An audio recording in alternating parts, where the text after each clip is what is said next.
Hello my dear student, सबसे पहले आपको गुड मॉर्निंग और आपका स्वागत है आपके ब्यूटीफुल नन्हे मुन्ने चैनल दीपक क्लासेस में।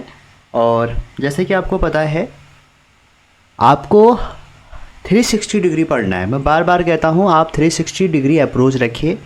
कोई भी चैप्टर पढ़ रहे हैं तो आप वहाँ ये देखिए कि कहाँ से क्वेश्चन आ रहे हैं, कहाँ से नहीं आ रहे हैं। क्वेश्चन आ रहे हैं तो हमको उसको कितने लेवल तक पढ़ना पड़ेगा। अगर आप ये अप्रोच रखते हैं तो आपका selection is waiting for you. ठीक है, अगर आप नीट वाले हैं और ये वीडियो देख रहे हैं तो इससे अच्छा तो कुछ है ही नहीं। अब जेई वाले तो इसको देखेंगे ही। नीट वाले जो बच्चे हमारे अपना पीवाईक्यू ख़त्म कर चुके हैं, एनसीईआरटी ख़त्म कर चुके हैं और चाहते हैं कि हम कुछ और पीवाईक्यू करें, तो आप जेई मेन के पीवाईक्यू करिए, आपको बहुत हेल्प मिलेगी। बिना फालतू बकवास के स्टार्ट करते हैं जेई चैप्टर वाइज पीवाईक्यू। ठीक है, तो पहला पीवाईक्यू है जैसा कि आपकी स्क्रीन पे है और आपसे कहा जा रहा है कि जो क्वेश्चन है वो कह रहे हैं कि आपको क्या निकालना है। एक सिस्टम दिया है जो ऐसे हमारा जा रहा है, ठीक है, और यहाँ पर वर्क डन निकालना है। तो बच्चों देखो, अगर सिस्टम ए से स्टार्ट हो रहा है, यहाँ पर कोई पॉइंट ए है, तो कुछ टाइम बाद ए पर ही रिटर्न हो जा रहा है। समझ रहे हैं? तो ऐसी प्रोसेस जिसमें एक पाथ ट्रेवल करने के बाद आपका जो सर्कल है वो उसी इनिशियल पॉइंट पे ख़त्म हो जा रहा है, तो that is called cyclic process. और साइक्लिक प्रोसेस में वर्क डन होता है उस कर्व का एरिया। तो अगर बेस देखें तो 4 में से 2 अगर माइनस करें तो आपका 2 बेस हो गया, और वही हाइट आप 400 में से 100 माइनस करें तो 300, और इसको आप सॉल्व करेंगे तो 150 आपका जूल आ जाएगा। नहीं गलत क्यों हो रहा, ये 300 जूल आ जाएगा, सॉरी। ठीक है, 2 से 2 कट गया, 300 जूल, तो करेक्ट ऑप्शन बी वाला हो गया। अगला क्वेश्चन में चलते हैं। बहुत इजी क्वेश्चन आते हैं बच्चों यहाँ से। क्वेश्चन कह रहा है कि आपका जो इनिशियल प्रेशर एंड वॉल्यूम है किसी भी आइडियल गैस का वो पी नॉट वी नॉट है, और आप उसके बात करें कि फाइनल प्रेशर जो है गैस का अगर सडनली कंप्रेस करेंगे वॉल्यूम को, ठीक है, तो जैसे आपने कंप्रेस किया कितना करना है, ये वी नॉट बाई 4 है। तो वी नॉट बाई 4 अगर आप कंप्रेस करते हो तो कह रहे हैं कि क्या निकालना है इसमें, इनिशियल प्रेशर, तो फाइनल प्रेशर कैलकुलेट करना है। तो देखिए कंप्रेस कर रहे हो और इसमें लिखा है इनिशियल प्रेशर और वॉल्यूम इतना इतना है, फाइनल आपको दिया है और ये कंप्रेस किया है, और यहाँ पर लिख रहे हैं कांस्टेंट प्रेशर और कांस्टेंट वॉल्यूम हो रहा है। तो कांस्टेंट प्रेशर पे जो प्रोसेस होती है that is called adiabatic process, और उसकी इक्वेशन आपकी पी वी की power gamma equal to constant होता है। तो 2 केस के लिए लगाएं तो इनिशियल दिया है P not V not over gamma, और यहाँ पर दिया है P not, final P not दिया है, और इसको आपने 1/4 जो है इसका कॉम्प्रेस कर दिया है। तो जैसे ही आप इसको सॉल्व करेंगे तो आप देखेंगे वी नॉट से वी नॉट कट जाएगा, जो आपका फाइनल आंसर आ जाएगा, जो ये पी है, ये आपका पी दिया है, पी इक्वल टू आ जाएगा 4 की पावर गामा पी नॉट। तो इससे आसान क्वेश्चन तो कुछ मिलेगा ही नहीं ना बच्चों। तो कितना सरल क्वेश्चन है, ए ऑप्शन इसका सही हो गया। थर्ड क्वेश्चन है the thermodynamic process in which internal energy of a system remain constant. तो आप देखिए कोई भी सिस्टम है, वैसे इस क्वेश्चन में ना मुझे ऐसा लगता है थोड़ा इनकम्प्लीट है। अगर यहाँ पर लिख दिया जाता कि internal energy of ideal gas remain constant तो ज़्यादा ये क्वेश्चन एक्यूरेट होता। फिर भी आप देखिए इंटरनल एनर्जी, आप देखो आइडियल गैस के लिए या आइसोथर्मल प्रोसेस में इंटरनल एनर्जी टेम्परेचर पर डिपेंड करती है। ठीक है, इसलिए मैं कह रहा हूँ इसमें आइडियल होता तो ज़्यादा अच्छा होता, लेकिन फिर भी अगर आप अप्रॉक्सीमेट देखें आइसोथर्मल में क्या होता है, टेम्परेचर कांस्टेंट, तो इंटरनल एनर्जी में चेंज भी क्या हो जाएगा, 0 हो जाएगा। तो यहाँ पर 0 अगर चेंज हो रहा है तो कांस्टेंट किस में होगा, आइसोथर्मल में। इससे पहले और अगर मैं आपको बताऊं, आइसोक्लोरिक में आपका वॉल्यूम सेम रहता है, एडियाबैटिक में आपका कोई भी हीट एक्सचेंज नहीं होगा, या आप ये कह सकते हैं कि एंट्रोपी हमारी कांस्टेंट रहती है। आइसोथर्मल में टेम्परेचर कांस्टेंट रहता है, और आइडियल गैस के लिए इंटरनल एनर्जी रहती है, आइसोबार में प्रेशर रहता है। अगला क्वेश्चन नंबर 4, और कह रहे हैं कि गैस है जिसको आपने कॉम्प्रेस किया है adiabatically and which one of the following is not true. तो जब आप किसी गैस को एडियाबेटिकली क्या करोगे, कॉम्प्रेस करोगे, तो उसमें जो डेल्टा क्यू है, एडियाबेटिक मतलब डेल्टा क्यू 0 हो जाएगा, और हमने इसको क्या है डेल्टा यू जो है इसका ये 0 नहीं होगा। अब आप देखिए फर्स्ट लॉ ऑफ थर्मोडायनेमिक्स से delta U equal to minus के डब्लू हो जाएगा। तो डब्लू जो है वो जीरो से नेगेटिव है, जीरो से कम है, तो हमारे इंटरनल एनर्जी को जीरो से बड़ा होना पड़ेगा, टी को जो है हमारा वो भी जीरो से बड़ा होना पड़ेगा। तो यहाँ पर जो हमारा सही ऑप्शन होगा वो होगा बी वाला, there is no change in internal energy. ठीक है, चलिए आगे चलते हैं। फिफ्थ क्वेश्चन है, consider two container A and B and contain monoatomic gas at a constant pressure and V and the gas in A compress isothermally to 1/8 of original volume, while in V is compressed adiabatically to 1/8 1/80 है, 1/8 of its initial original volume. The ratio of final pressure B/A। देखो एक gas को इसने एडाबेटिकली करा है, एक को isothermally. तो आप क्या करेंगे, एक में एडाबेटिक इक्वेशन लगाइए, एक में आइसोथर्मल। तो पहले आइसोथर्मल के लिए अगर मैं लगाऊं PV इक्वल टू, जो इक्वेशन ऑफ स्टेट होती है PV इक्वल टू nRT या PV इक्वल टू कॉन्स्टेंट, तो पहली कंडीशन के लिए जो हमारा PV हो जाएगा ये तो कॉन्स्टेंट होगा।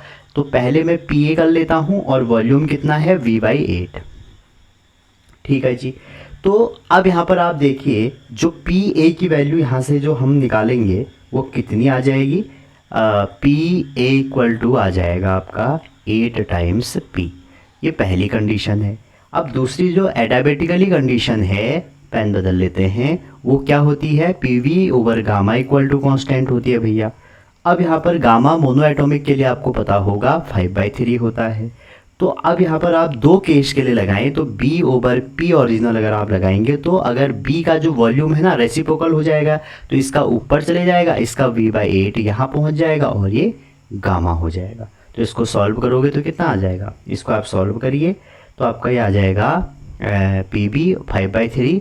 तो PB इक्वल टू आपका आ जाएगा 32 टाइम्स P। आपसे पूछा है कि इन दोनों का रिलेशन निकालो, तो अगर PA या PB ओवर PA आप करोगे तो आपको आंसर मिल जाएगा 4। तो कुछ नहीं था, एक बार हमने आइसोथर्मल का पूछ लिया, एक बार एडाबेटिक का पूछ लिया। ठीक है, अगला क्वेश्चन है स्टेटमेंट बेस्ड क्वेश्चन है। कह रहे हैं कि if heat is added to a system its temperature must be increase. ठीक है, तो पहला जो स्टेटमेंट है वो गलत है, ये जरूरी नहीं है। दूसरा है कि if positive work is done by a system in a thermodynamic process its volume increase, और ये सही है। ये तो थ्योरेटिकल क्वेश्चन है, तो आपको पता ही होगा, ऐसा ऑप्शन ढूंढिए जिसमें पहला गलत है दूसरा सही है। तो पहला गलत दूसरा सही आपका डी में है। ठीक है, क्वेश्चन नंबर 7 ये नया क्वेश्चन था और ये क्वेश्चन एनसीईआरटी से है। तो मैं आपसे कहता हूँ आप एनसीईआरटी जरूर अटेम्प्ट करिए क्योंकि एनसीईआरटी से ही क्वेश्चन आएगा। कह रहे हैं कि एक सोर्स है supply heat at constant rate दिया है, तो हीट जो सप्लाई हो रहा है dW/dt जो होगा वो 1000 वॉट है। और कह रहे हैं कि if the system perform work at इतना रेट, अच्छा ये हीट है, सॉरी ये हीट है तो इसको मैंने क्यू कर दिया। और वहीं पर जो वर्क है वो कह रहे हैं आपसे कि अगर वर्क को आप 200 रेट से रखें तो rate at which internal energy change. तो आपको पता होगा फर्स्ट लॉ ऑफ थर्मोडायनेमिक कहते हैं U + W, और जैसे ही आप इसमें रेट चेंज लगाएंगे तो ΔQ/T और ΔU/dt प्लस dW/dt हो जाएगा भैया। बस वैल्यू पुट करनी है और करना ही क्या है, ये दिया है आपको 1000 और ये आपको निकालना है, और उधर दिया है आपको 200 और इधर सॉल्व करेंगे तो इसमें से 800 आ जाएगा। अभी क्वेश्चन कहीं से नया नहीं है, ये आपके एनसीईआरटी एक्सरसाइज में मिल जाएगा। तो आप चाहे जेई की तैयारी कर रहे हैं, नीट की कर रहे हैं या कोई भी कॉम्पिटिटिव एग्जाम कर रहे हैं तो एनसीईआरटी करिए पहले, फिर एनसीईआरटी एग्जाम्पलर करिए। ठीक है, ये मॉड्यूलों के चक्कर में मत रहिए बच्चों। अगर आप एनसीईआरटी नहीं पढ़ पा रहे हैं तो किसी भी कोचिंग का, चाहे मेरा ही कोई मॉड्यूल हो, इसको मत लगाइए, कोई फ़ायदा नहीं है। अपनी एनसीईआरटी कवर कीजिए, आफ्टर देन आप मॉड्यूल को फॉलो कीजिए। चलिए भैया आगे चलते हैं, क्योंकि सच कड़वा होता है लेकिन आपको सच को फॉलो करना पड़ेगा, जो भी है सुनना पड़ेगा। कह रहे हैं कि इसका मैंने वो नहीं बनाया कि ऑप्शन क्या थे। A sample of a gas at temperature T adiabatically expand to double its volume. देखो तो पूछ क्या रहा है, ये देखो पहले वर्क डन। तो एडाबेटिक प्रोसेस में जो वर्क डन होता है वो होता है फाइनल V2 माइनस P1 V1 अपॉन में गामा -1। और गामा जो है स्पेसिफिक हीट रेशियो है, और या आप ये कह सकते हैं ये हमारा ऐसा भी हो जाता है। T2 T1 और T2 फाइनल मान लीजिए, T1 इनिशियल मान लीजिए। तो हमको उन्होंने इनिशियल टेम्परेचर दिया है और वॉल्यूम की कंडीशन दी है। तो देखो, एक तो हमारी इक्वेशन ऑफ स्टेट भैया ये होती है, और एक हमारी इक्वेशन ऑफ स्टेट बच्चों ये भी होती है। तो आपको टेम्परेचर निकालना है तो आप दो कंडीशन के लिए लगा दीजिए, इनिशियल के लिए और फाइनल के लिए, क्योंकि हमको ना जब वॉल्यूम रिड्यूस हो रहा है तो हमें पता ही नहीं है T2 कितना होगा। तो ये तो T ही है, और अब यहाँ पर कौन सी गैस है, 3/2 दिया है, तो ये हो जाएगा 3/2 तो 1/2, तो ये तो V ही रहेगा क्योंकि इनिशियल आपको ये V दिया है, और ये हो जाएगा 1/2 इक्वल टू T2 2T रहा। ये हो जाएगा आपका V2 की वैल्यू हमें क्या दी है कि डबल हो गया, 2V की पावर 1/2। इसको आप सॉल्व करेंगे तो आपको क्या मिलेगा, T2 इक्वल टू T1/√2। अब इस T2 की वैल्यू उठा के यहाँ पे रख दीजिए, T1 आपको ऑलरेडी नोन है और इसका आंसर निकल के आ जाएगा। तो फाइनल जो हमारा इसका आंसर होगा, वर्क इक्वल टू, देखो नीचे आप रखोगे तो हाफ आएगा, तो हाफ मैंने ऊपर लिख लिया, हाफ NR वो भी माइनस के अंदर हो जाएगा T2 की वैल्यू T/√2 माइनस T। यही इसका ऑप्शन था, मैंने इसको टाइप नहीं किया। तो एक आपको वर्क की इक्वेशन लगानी थी और आंसर निकालना था। तो बहुत बहुत ईजी क्वेश्चन आपको यहाँ से मिलेंगे थर्मोडायनेमिक्स से, तो आप इसको करिएगा। 9th क्वेश्चन है, कह रहे हैं कि हीट एनर्जी जो है वो इतनी है भैया, 735 है, और आगे क्या करें, ये हीट एनर्जी है, ये बात ध्यान रखना, ठीक है। Is given to diatomic gas allowing to gas expand at constant pressure. तो जब कांस्टेंट प्रेशर में जो हमारी हीट एनर्जी है वो होती है NCP∆T, और इसकी जो बच्चों वैल्यू दी है वो 735 जूल दी है। आगे करें, each gas molecule rotate about an internal axis but do not oscillate the increase in internal energy of a gas. ठीक है, ऑसिलेट नहीं कर रहे हैं तो आपसे क्या पूछे, इंटरनल एनर्जी कितनी होगी, और इंटरनल एनर्जी का जो फॉर्मूला होता है वो होता है du इक्वल टू NCV/dt। अब यहाँ पर ध्यान देने की बात ये है, आपको डायटोमिक गैस दे रखी है, और डायटोमिक गैस के लिए जो Cp की वैल्यू होती है वो होती है 7R/2, और जो Cv की वैल्यू होती है वो होती है 5R/2। क्लियर है यहाँ तक। तो यहाँ से इसका कोई यूज़ तो होगा ना, तो आप यहाँ पर वैल्यू रखिए N 7R/2 और dt इक्वल टू आ जाएगा 735। तो इसको सॉल्व करेंगे तो आपका आ जाएगा NR/dt, और इसका इंटू करेंगे और इंटू करके सॉल्व करेंगे तो आ गया 210। अब यहाँ पर रखें वैल्यू N 5R/2 dt, तो यहाँ से जब आप वैल्यू निकालें तो 5/2 तो ये निकल गया, NR/dt बचा, और NR/dt की वैल्यू आपने ऑलरेडी डेटा से निकाली है। अगर क्वेश्चन में कुछ भी दिया है ना बच्चों, उसका यूज होना ही होना है, ठीक है। मतलब 1% ऐसा होता है उसका यूज नहीं होगा, अदरवाइज उसका यूज होगा ही होगा। तो 525 जूल इसका करेक्ट आंसर है। तो देखिए हमने 9 क्वेश्चन कर दिए, शायद 10-15 मिनट हो रहे होंगे। क्वेश्चन नंबर 10 है, कह रहे हैं कि एक हाइपोथेटिकल गैस एक्सपेंड कर रही है, वो भी कैसे, adiabatically, such that its volume change 0.8 litre to 27। तो दो कंडीशन दी हैं, आपको पता होगा, P इनिशियल या जो भी है, चलो P initial over gamma equal to PVF gamma, ये तो होता है आपका, इसको भी आप इनिशियल कर लीजिए, ये आपके फाइनल हो जाएंगे। अब यहाँ पर कह रहे हैं कि उसका वॉल्यूम चेंज हो रहा है, और तो फाइनल प्रेशर कितना होगा, ठीक है। तो यहाँ से अगर आप रिलेशन निकालें तो आप इजीली कह सकते हैं कि sir P initial over P final आपका आ जाएगा VF ओवर VI, और इसकी जो होल पावर है वो गामा है। तो VF आपको यहाँ देखिए, इसने कहा है कि 16/81 है, ठीक है। तो 16 अच्छा उल्टा कहा है इसमें, इनिशियल टू फाइनल दिया है, ठीक है। तो ये आ जाएगा 81/16 इक्वल टू, यहाँ पर वैल्यू रखेंगे तो 27/8 हो गया, 8 से 27 चेंज हो रहा है। तो आप इसको कर सकते हैं और गामा की वैल्यू निकालनी है। तो अगर आप देखें तो गामा की वैल्यू क्या होगी, पुट करके देख लीजिए, 4/3 ही इसका आंसर बनेगा। अगला क्वेश्चन है क्वेश्चन नंबर 11, कह रहे हैं, देखो ये कितना सरल क्वेश्चन है, कह रहे हैं कि तो प्रेशर चेंज हो रहा है, जैसे कि आपको ये ग्राफ दिया है A to B, ठीक है। कह रहे हैं if no heat is supplied, अगर कोई हीट सप्लाई नहीं है, ऐसा क्वेश्चन में दिया है, तो आपको पता है delta Q equal to delta U plus delta W. तो भैया जो डेल्टा यू है वो माइनस ऑफ डेल्टा डब्लू है, तो ऐसा जिसमें माइनस आए वो एक ही है, इसका आंसर सी हो जाएगा। लेकिन फिर भी आप वर्क डन निकाल दीजिए, तो वर्क डन इसका निकालेंगे तो 4 यही आएगा, आप चेक कर लीजिएगा, ठीक है। वर्क डन एरिया से आ जाएगा। आगे कह रहे हैं कि करेक्ट रिलेशन ये है, तो ये जो करेक्ट रिलेशन है इसमें जो गामा है वो किस पे डिपेंड करेगा, तो बच्चों गामा टी पे डिपेंड करता ही नहीं है। तो 12 का आंसर क्या हो गया आपका बी वाला। 13 क्वेश्चन कह रहे हैं आपसे, ये आपका साइन कन्वेंशन है।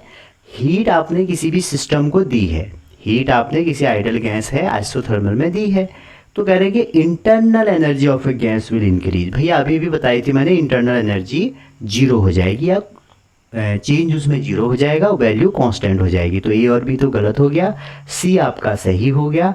तीसरा कह रहे हैं गैस डू पॉजिटिव वर्क, क्योंकि आपको पता है delta Q equal to delta U plus delta W, तो भैया delta Q equal to delta W हो जाएगा, तो पॉजिटिव वर्क। तो डी और आपका सी अभी सही है, तो गैस नहीं, ये तो गलत हो जाएगा। तो सी और डी आपका करेक्ट ऑप्शन है, सी और डी ये वाला, ठीक है, ये वाई नहीं है। चलिए आगे चलते हैं। 14 क्वेश्चन कह रहे हैं आपसे कि एक बाईसाइकिल टायर है जिसको फिल्ड करा है इतना प्रेशर से एट इतना टेम्परेचर पे, approximate pressure of air in tyre when temperature इतना। सिंपल सी बात है, आपको एक ही रिलेशन पता है, कोई भी हमें यहाँ पर प्रोसेस नहीं दी है, तो P V equal to N R T. अब यहाँ पर देखिए इनिशियली प्रेशर दिया है 270 के पास्कल, और जो हमें T1 दिया है वो दिया है 300 के। तो अब आप देखिए बच्चों, दो इक्वेशन के लिए लगाएंगे तो P1/T1 और बाद में P2/T2 लगाइए, और हमें निकालना क्या है, P2 निकालना है, तो ये हो जाएगा P1/T1। तो P1 की वैल्यू ये रख लीजिए, T1 आपको दिया है और T2 भी दिया है 36, T2 भी कितना दिया है 36। अब इनको आपको केल्विन में बदलना पड़ेगा, नहीं कैल रहने दो, चलो ये पास्कल में आया है तो इसको मत बदलना आप। तो अब इसमें वैल्यू रख दीजिए, आपको आंसर निकल के आ जाएगा, ठीक है। तो यहाँ पर 270 रख दीजिए, 270, ठीक है। तो बदल ही लो, चलो इसको ना केल्विन में बदल ही लो, तो ये बाद में आ जाएगा। 6 है तो 309/300, बस सॉल्व करेंगे तो आंसर आपको मिल जाएगा। अच्छा T2/T1 होगा ना, T2/T1 सॉल्व करिए तो लगभग इसका आंसर जो मिलेगा 27 के फॉर्म में मिलेगा, ये वाला होगा इसका, ठीक है, आप चेक कर लीजिएगा। अगला क्वेश्चन है, अब ये क्वेश्चन आया था बताइए, ये अगला क्वेश्चन है 15 क्वेश्चन है, इसमें आपसे कह रहे हैं कि मैच करो। तो देखो आइसोथर्मल प्रोसेस जो होती है हमारी, आप मैं अभी भी बताई कि जो टी इसमें कांस्टेंट होगा तो इंटरनल एनर्जी में कोई चेंज नहीं होगा, तो no change in internal energy, इसका पहला तो हो गया no change in internal energy. Adiabatic process में क्या होता है कि हमारा डेल्टा जो क्यू है वो जीरो होता है, तो डेल्टा यू यहाँ पर -W हो जाएगा, तो इसका डिक्रीज करेगा इंटरनल एनर्जी, क्योंकि नेगेटिव साइन आ गया। आइसोक्लोरिक में भैया वॉल्यूम से तो वर्क डन होगा ही नहीं, तो इसका हमारा ये ऑप्शन हो जाएगा, और आइसोबारिक का फिर ये हो जाएगा। तो जो ये हमारा ये वाला है, इसका जो सही ऑप्शन है वो आपका बी वाला है। इसका जो हमारा सही ऑप्शन है, नहीं हाँ, इसका जो ए हो जाएगा, और इस वाले का है आपका सी है, और इस वाले का डी है, ठीक है, ये बात आप ध्यान रखिएगा। अगला क्वेश्चन जो इसमें सेकंड टाइप है वो कार्नोट इंजन से है या रेफ्रिजरेटर से है, और बहुत आसान क्वेश्चन। तो कह रहे हैं आपसे कि एक इंजन है जो ऑपरेट कर रहे हैं अब इतना और जिसका बॉइलिंग और फ्रीजिंग पॉइंट इतना है, तो पूछ रहे हैं कि एफिशिएंसी मोर देन 27%। तो आपको एफिशिएंसी का फॉर्मूला ये है, तो आप अगर यहाँ पर निकालें, ये सिंक का रखना होता है ऊपर, और नीचे जो है वो सोर्स का रखेंगे। तो जैसे ही आप यहाँ पर वैल्यू कैलकुलेट करते हैं तो आप क्या पाएंगे कि यहाँ पर जो करेक्ट ऑप्शन होगा बी और डी होगा। इफिशियंसी जो होती है वो less than Carnot engine operating same temperature, और आपका यहाँ पर ये आपका सही हो जाएगा, ठीक है। ये डी वाला यहाँ से है, ठीक, आप निकाल सकते हैं इस क्वेश्चन को, इजी है। इफिशियंसी ये होती है, और कार्नोट इंजन नॉर्मल इंजन के लिए इफिशियंसी होती है वर्क ओवर हीट टेकन। ठीक है, अगला क्वेश्चन आपसे कह रहे हैं कि वर्क डन बाय ये कार्नोट इंजन इतना। तो देखो अब इसमें वर्क डन आपको कह रहे हैं, देखो इफिशियंसी इक्वल टू होता है वर्क ओवर हीट टेकन, और इसका फॉर्मूला ये भी होता है अगर कार्नोट इंजन है। कार्नोट इंजन आपका एक रिवर्सिबल इंजन है, बस अब वैल्यू रख दो, लेकिन जो टेम्परेचर की वैल्यू है वो केल्विन में रखनी पड़ेगी, और जो नीचे T1 है वो बड़ा टेम्परेचर है। तो इन दोनों को करेंगे तो 27 में अगर 273 जोड़ेंगे केल्विन में बदलने के लिए 300 हो जाएगा, और इसमें 273 जोड़ेंगे तो ये 400 हो जाएगा। ठीक है जी, और वर्क आपको दिया है, वर्क आपको 2 दिया है, हीट पूछ रहा है कि कितना टेकन होगा। इसको सॉल्व करें तो ये 3/4 तो 1/4, तो 1/4 इक्वल टू 2/Q, तो Q आ जाएगा 2 4 जा 8 किलो जूल। ठीक है, ये 2 किलो जूल दिया था इसलिए वो 8 किलो जूल आ जाएगा। 18 क्वेश्चन है, थ्योरेटिकल क्वेश्चन है, अगेन वही कह रहे हैं कि एक रिवर्सिबल इंजन हीट इंजन जो है विल बी हाईएस्ट एट इतना टेम्परेचर ऑफ कोल्ड रिजर्वर। ठीक है, सही बात है। Efficiency of Carnot depend not only the temperature but depend on hot, दोनों पे डिपेंड करते हैं बच्चों। ये इसका फॉर्मूला ये भी सही है, इसका आंसर हो जाएगा दोनों सही, और एक दूसरे के करेक्ट एक्सप्लेनेशन कर रहे हैं ताकि इफिशिएंसी हम वहाँ पर डिफाइन कर सकें। अगला क्वेश्चन है, एक कार्नोट इंजन है जिसको आपने ऑपरेट किया, ठीक है, और उसकी एफिशिएंसी जो है 1/3 है। कह रहे हैं when the temperature of cold reservoir raise x, अगर कोल्ड की x बढ़ाओगे तो एफिशिएंसी जो हमारी हो जाती है वो हमारी कितनी हो जाती है 1/6 हो जाती है। ठीक है, तो कह रहा है वैल्यू ऑफ x बताइए अगर टेम्परेचर ऑफ हॉट का इतना है। तो देखिए फॉर्मूला क्या होता है, 1 - T cold over T hot. अब आपको 2 बार लगाना है, पहले केस में लगाओगे तो 1/3 दे रखी है, तो 1 - T कोल्ड, TC लिख देता हूँ, ओवर TH हो जाएगा। सॉल्व करिए इसको तो इधर जाएगा, तो ये हो जाएगा TC over TH equal to 2 minus करेंगे तो 2/3 हो जाएगा। ठीक है, अब आपको यहाँ पर हॉट का दिया है तो कोल्ड का निकालना पड़ेगा। तो जब आप यहाँ से क्या कर सकते हैं, एक वैल्यू निकाल सकते हैं, कोल्ड वाले की वैल्यू कैलकुलेट कर लीजिए, या इसको ऐसे ही रहने दो फिलहाल। अब सेकंड केस में कह रहे हैं कि इफिशियंसी 1/5 हो जाती है जब आप कोल्ड में कुछ x ऐड कर दोगे, हॉट में कुछ नहीं करना है। ठीक है, अब करना ही क्या है, इसको 1 को इधर ले आओ, तो 1 इधर ले आओगे तो कितना आ जाएगा 5/6। 5/6 equal to TC plus x over TH, दोनों को अलग अलग कर लीजिए, तो 5/6 equal to TC over TH plus x over TH, इसकी वैल्यू आपको दी है 2/3, तो ये हो जाएगा 5/6 minus 2/3 equal to x over TH, और TH आपको दिया है, इसको आपको केल्विन में बदलना पड़ेगा। ठीक है, इसको सॉल्व करिए तो आ जाएगा 6 तो 4 और 1/6 आ जाएगा, 1/6 इसकी ये वैल्यू आ जाएगी। तो इसमें अगर तुम ऐड करके देखोगे फिर उसके बाद कन्वर्ट करना, आंसर निकल के आ जाएगा। इसका जो आंसर बनेगा वो 62 बनेगा। समझ रहे हैं, हमारी जो वैल्यू आएगी इस पूरे की इतनी आ जाएगी। अब आपको TH की वैल्यू इसमें 273 ऐड करके यहाँ इंटू करना, उसके बाद उसको फिर केल्विन में ही आंसर पूछा है तो फिर वो आंसर बन जाएगा।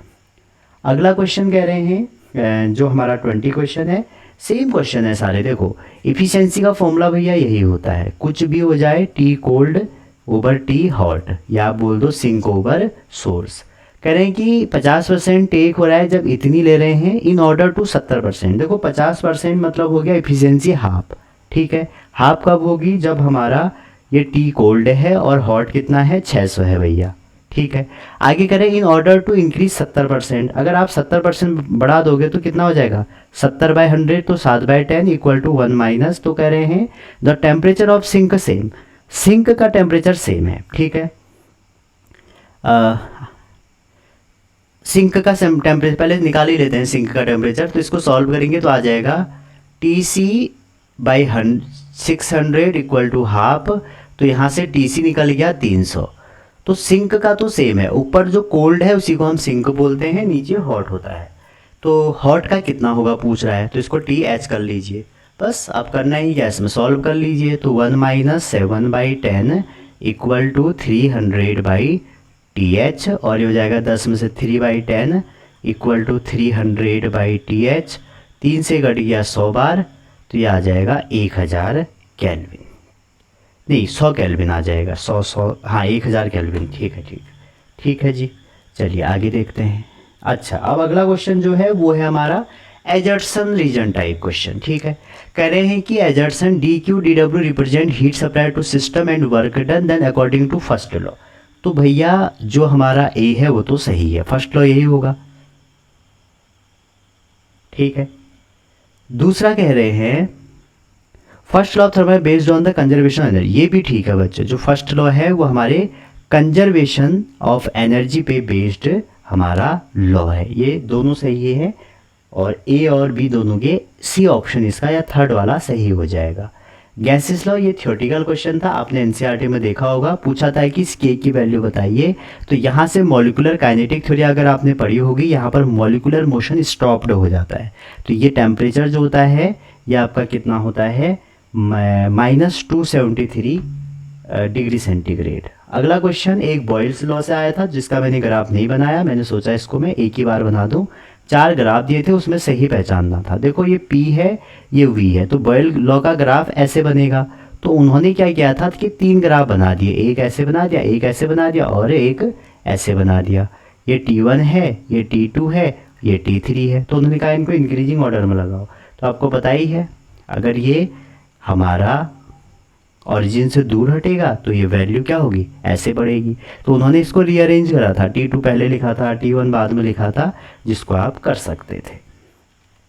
अगला जो इसमें हम क्वेश्चन करने वाले हैं वो KTG के करने वाले हैं। तो पहला क्वेश्चन कह रहे हैं कि एक फ्लास्क है जिसमें कंटेन है हाइड्रोजन और हीलियम। अच्छी बात है। कह रहे हैं कि इन द रेशियो ऑफ 2:1 मास, ठीक है। Temperature of the mixture is इतना, द एवरेज काइनेटिक एनर्जी। तो बच्चों इसका जो आंसर होगा उसका रेशियो पूछा है, एवरेज का, वो 1 होगा। क्यों होगा, क्योंकि एवरेज काइनेटिक एनर्जी जो होती है पर मॉलिक्यूल वो 3/2 kT होती है। तो उसमें तो मास तो कोई डिपेंड ही नहीं कर रहा, और वहाँ पर टेम्परेचर आपको सेम दिया है, तो रेशियो करोगे तो 1 ही तो आएगा। समझ रहे हैं, ये मॉलिक्यूलर वेट के इंडिपेंडेंट होता है। सेकेंड क्वेश्चन बहुत चुरन क्वेश्चन है। देखो फ्री मीन पाथ के बहुत क्वेश्चन आते हैं, और फ्री मीन पाथ हमारे टेम्परेचर के डायरेक्टली प्रोपोर्शनल होती है। तो जब आप फ्री मीन पाथ लगाएंगे 2 के लिए, तो λ1/λ2 इक्वल टू T1/T2 ये होना चाहिए। अब λ1 की वैल्यू उन्होंने दे रखी है, अगर आप क्वेश्चन पढ़ रहे हो तो 1500 D ये वाली, और वहाँ पर जो वहाँ पर जो हमारा टेम्परेचर है, आप इसको λ2 निकालना है आपको। टेम्परेचर है वो 273 है, और वो कराएगी 373 पे कितना होगा। बस इसको सॉल्व करो, रफली अगर इसको आप सॉल्व करोगे तो इसकी वैल्यू 20 समथिंग आएगी, ठीक है। अब इसके बारे में और भी तो क्वेश्चन आ सकते हैं, तो मैंने आपके लिए ऑलरेडी ये बना रखा है। फ्री मीन पाथ क्या होता है, जो टोटल डिस्टेंस है हमारे सक्सेसिव कोलिजन में, वो गैस रैंडमली टकराते हैं, तो उनकी जो डिस्टेंस है वो क्या होगी, आप ऐसे मेजर नहीं कर पाओगे, आपको क्या करना पड़ेगा, उसको एवरेज करना पड़ेगा। तो जो एवरेज डिस्टेंस होती है बायोमोलिक्यूल ड्यूरिंग ऑल कोलिजन, उसको हम फ्री मीन पाथ कहते हैं। अगर नॉर्मल वैल्यू दी है तो उसका एवरेज निकाल दो, अदरवाइज ये 3 फॉर्मूले हैं, ठीक है। यहाँ पर n जो है वो नंबर डेंसिटी है, d डायमीटर है, और यहाँ पर तो आपको k और t का मतलब पता ही है।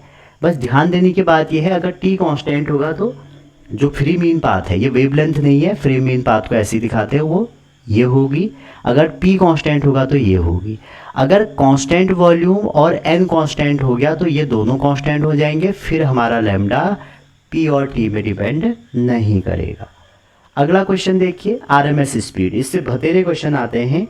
तो आरएमएस स्पीड का जो फॉर्मूला होता है वो होता है बच्चों आपका, वैसे तो 2-3 फॉर्मूले होते हैं, जनरली यही लगेगा 3RT/m, m है मॉलिक्यूलर वेट, और नीचे हो जाएगा 3RT, ठीक है।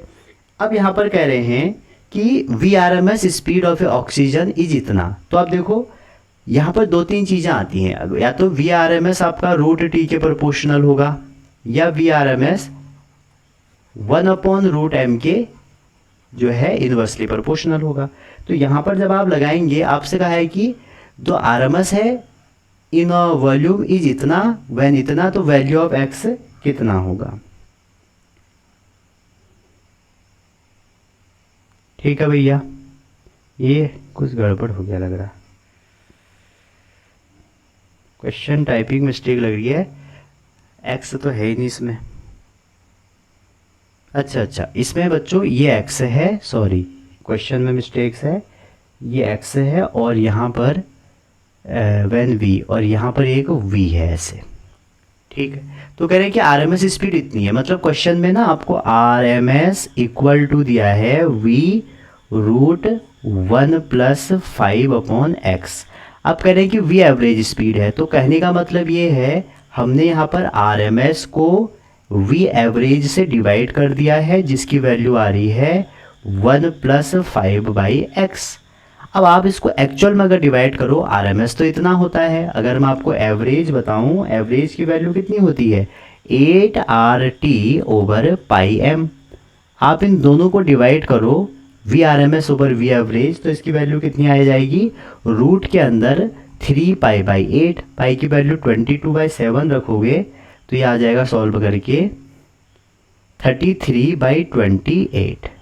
अब इनको कंपेयर कर दो, तो 1+5x की वैल्यू किसके बराबर हो जाएगी 33/28 के। तो जैसे आप इसको सॉल्व करेंगे तो x आ जाएगा 28। समझ रहे हैं ना। तो इन्होंने थोड़ा सा क्वेश्चन घुमा दिया था, क्वेश्चन में था नहीं कुछ, ठीक है। और यहाँ ये भी कहा था कि जो आपको x की वैल्यू हो 22/7 लेनी है। अगला क्वेश्चन मैंने आपको ये बता दिया है कि वेरियस स्पीड होते हैं, आरएमएस का फॉर्मूला आपकी स्क्रीन पे है, मोस्ट प्रोबेबल का है, एवरेज का है, ठीक है। तो इनको आप ध्यान में रखिएगा और ये तीनों में रिलेशन है। देखो आरएमएस का अगेन क्वेश्चन आ गया, आपसे कह रहे हैं कि RMS speed of chlorine is इतना एट इतना और स्पीड ऑफ आर्गन इज इतना एट इतना सेम टेम्परेचर। अभी भी आपने देखा था कि ये डिपेंड कैसे करती है T/m। अब टेम्परेचर तो सेम हो गया तो ये कैसे डिपेंड करेगी 1/√m। तो जैसे आप आर्गन और क्लोरीन का निकालोगे बच्चों तो कितना आ जाएगा, m क्लोरीन ऊपर पहुंच जाएंगे और आर्गन चचा नीचे पहुंच जाएंगे। बस अब करना ही क्या है, वैल्यू रखो, यहाँ पर इसकी वैल्यू है v और इसकी है 490 और यहाँ रूट के अंदर है 71/40। इसको सॉल्व करेंगे लगभग 3 और 490 से करोगे तो ये आ जाएगा 65 के आसपास, 6 वाला एक ही है, आप देख सकते हैं, ठीक है। अगला क्वेश्चन है फिर रूट मीन का आ गया भैया, कह रहे हैं कि रूट मीन स्क्वायर वेलोसिटी बताइए और इतना टेम्परेचर दिया है अप्रॉक्सीमेटली और यहाँ पर बोल्ट्जमैन कांस्टेंट दिया है। तो एक फॉर्मूला मैंने आपको ये भी बताया था अभी, √3kBTm। आप सबकी वैल्यू रख दीजिए, आपको आंसर मिल जाएगा। करेक्ट ऑप्शन इसका जो है वो 523 है, ठीक है।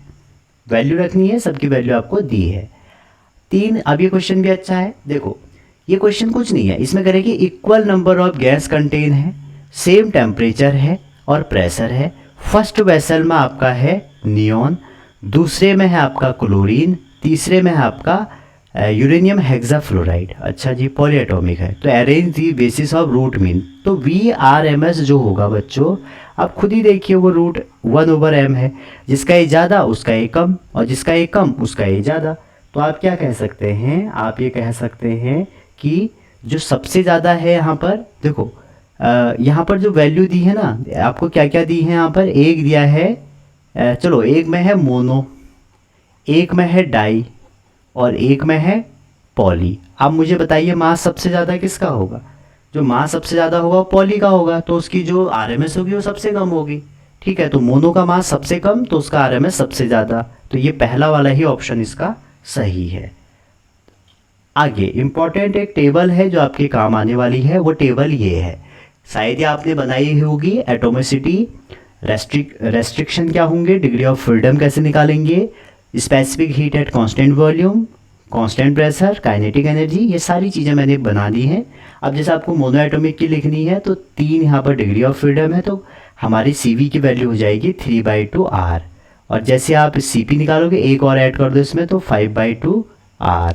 अगेन यहाँ पे देखो 5/2R, 7/2R, ऐसे आप इसको फिलअप कर सकते हैं, ठीक है। तो क्वेश्चन ये रहा, कह रहे कि गैस है जिसके पास 2 मोल हैं ऑक्सीजन के, 4 मोल हैं नियॉन के, सेम टेम्परेचर है तो नेगलेक्ट करने हैं वाइब्रेशनल मोड, तो टोटल इंटरनल एनर्जी कितनी होगी। तो सिंपल सी बात है भाई, इंटरनल एनर्जी जो होती है वो होती है NCVT। अब दो लोग हैं यहाँ पे, पहले इसमें लिखा है 2 मोल, ठीक है, तो हम निकालते हैं सबसे पहले 2 वाले के लिए 2 मोल, और किसके हैं, ऑक्सीजन के। तो ऑक्सीजन हमारी डायटोमिक है, और डायटोमिक के लिए CV कितना होता है 5/2R, ये वाला रख देते हैं यहाँ पर 5R/2, और टेम्परेचर तो उन्होंने T दिया है तो T रखते हैं, और 4 मोल भी हैं तो प्लस में 4 मोल, और नियोन आपका क्या है मोनोएटोमिक 3/R/T। अभी 2 से 2 मत एलिमिनेट करना, पहले सॉल्व कर लो, ये हो जाएगा 10 और ये हो जाएगा 12 10 22, तो आंसर हो जाएगा 11R/T। करेक्ट ऑप्शन ए वाला हो गया। तो क्वेश्चन काफ़ी सरल आते हैं, टफ नहीं आते हैं। अगला क्वेश्चन नंबर 8 है, आपको मैच करना है। कह रहे हैं, वैसे तो ये टेबल में मैंने दिया ही था, इससे सरल क्वेश्चन क्या होगा बताइए। कह रहे हैं कि ऐसी कोई गैस जिसमें 3 ट्रांसलेशनल, मैंने इसमें ऑप्शन नहीं डाले हैं, मैंने कहा ऐसे इसको आपको बता देता हूँ, 3 ट्रांसलेशनल मोड जिसमें होंगे, ठीक है, तो वो एक ही चीज़ हो सकती है मोनोएटॉमिक, ये तो बिल्कुल सही है। 3 ट्रांसलेशनल और 2 रोटेशनल, हमेशा बच्चे याद रखना, अगर 2 रोटेशन है तो वो रिजिड हमारी डायटोमिक है। 3 ट्रांसलेशनल, 2 रोटेशनल और एक वाइब्रेशन भी आ गया तो वो नॉन रिजिड डायटोमिक है। 3 ट्रांसलेशनल और जिसमें वाइब्रेशन हमेशा एक से ज़्यादा हो वो ट्राइएटोमिक या पॉलीएटोमिक आ जाएगा, ठीक है। जनरली होता क्या है, जो मोनोएटोमिक गैस है हमारे पास, उसके पास रोटेशनल लेवल भी, मोड भी 0, वाइब्रेशन भी 0 होते हैं, ये आपके NCERT में है। और ट्रांसलेशनल 3 होते हैं। रोटेशन में रिजिड नॉन रिजिड का केस है, अगर हमारा रिजिड है उसमें 2 होंगे, ठीक है, वाइब्रेशन नहीं होते हैं 2D में, ठीक है। ट्राइएटोमिक पॉलीएटोमिक में फिर आपके मोर देन 1 वाइब्रेशन तो होंगे ही होंगे।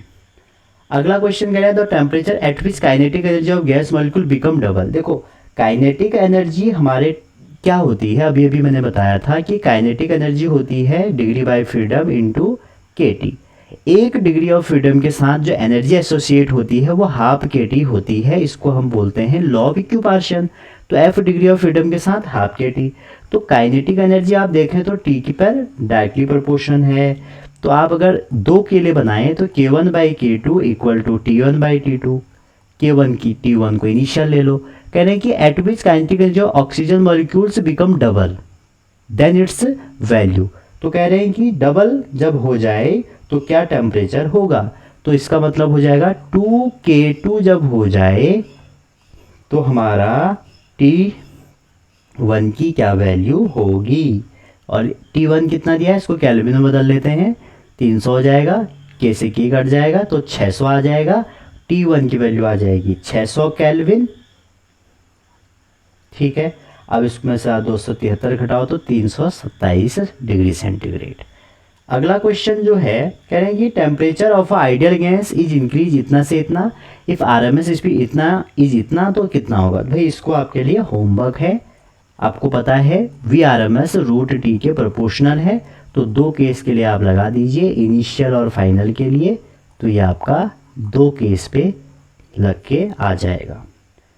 अगला क्वेश्चन है क्वेश्चन नंबर 11, ये थोड़ा थ्योरेटिकल था। कह रहे कि नंबर ऑफ एयर मॉलिक्यूल्स पर centimetre cube is increase from इतना तो इतना, the ratio of collision frequency of air molecules before and after increase in number.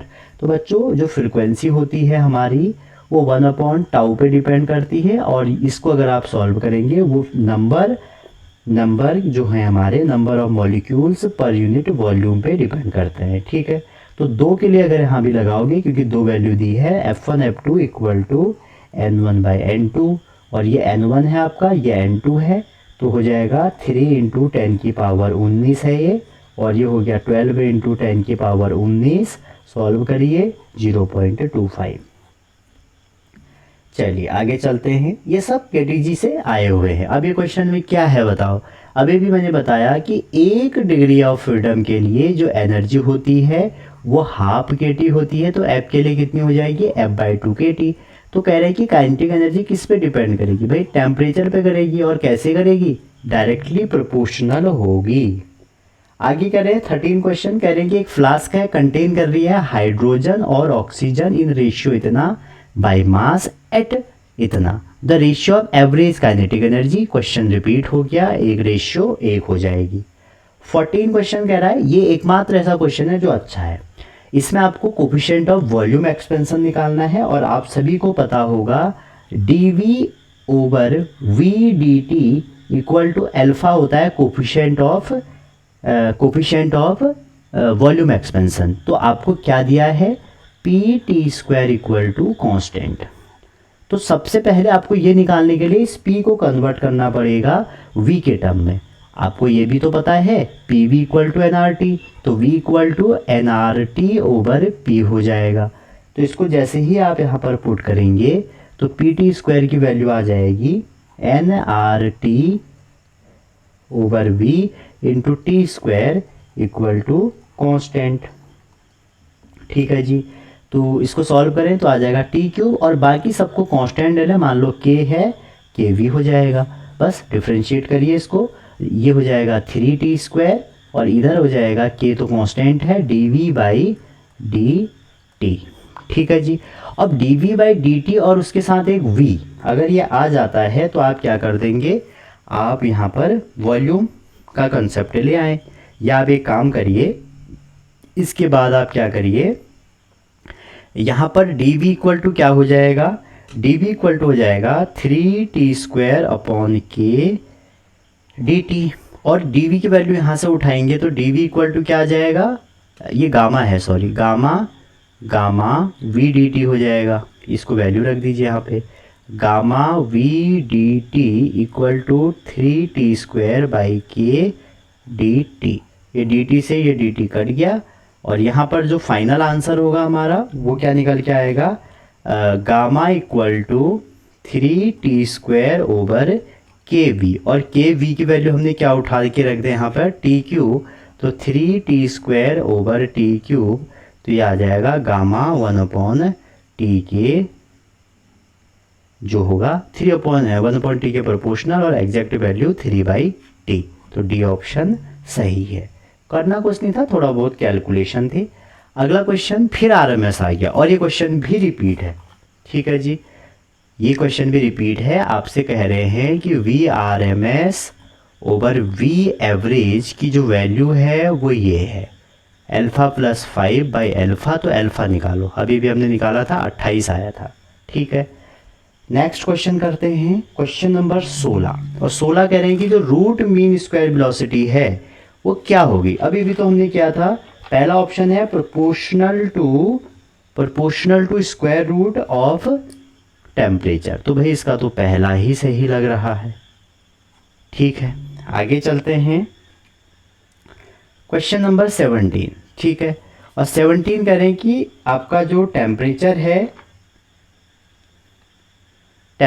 है गैस का इतना है, हीट इतना कर रहे हैं, तो root of mean square double. ये भी आपके लिए होमवर्क है, इजी क्वेश्चन है, आप इसको ट्राई करिएगा। ठीक है जी, 18 क्वेश्चन कह रहे हैं कि गामा 1 भी ratio of specific heat at constant pressure, तो गामा 1 जो है वो Cp है और molar specific constant volume of mono atomic, अच्छा ये मोनो एटॉमिक की है, और वहीं गामा 2 आपकी similar to ratio of diatomic की है, तो Cp जो है वो डाई की है।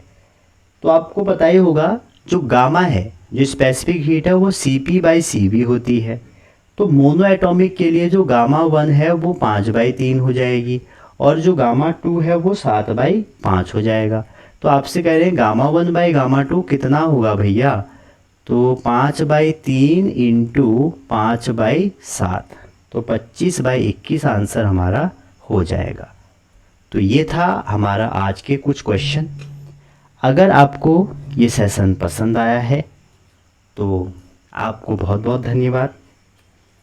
हमारा इस काम को आप अप्रिशिएट कर सकते हैं एक लाइक, शेयर और सब्सक्राइब से, इससे हमें बहुत कुछ मिलेगा। आप एक फीडबैक भी दे सकते हैं, अगर आपको कोई ऐसी चीज़ चाहिए जो हम आपको दिक्कत हो रही है और हम मेरे से आप चाहते हैं, तो आप एक कमेंट कर दीजिए।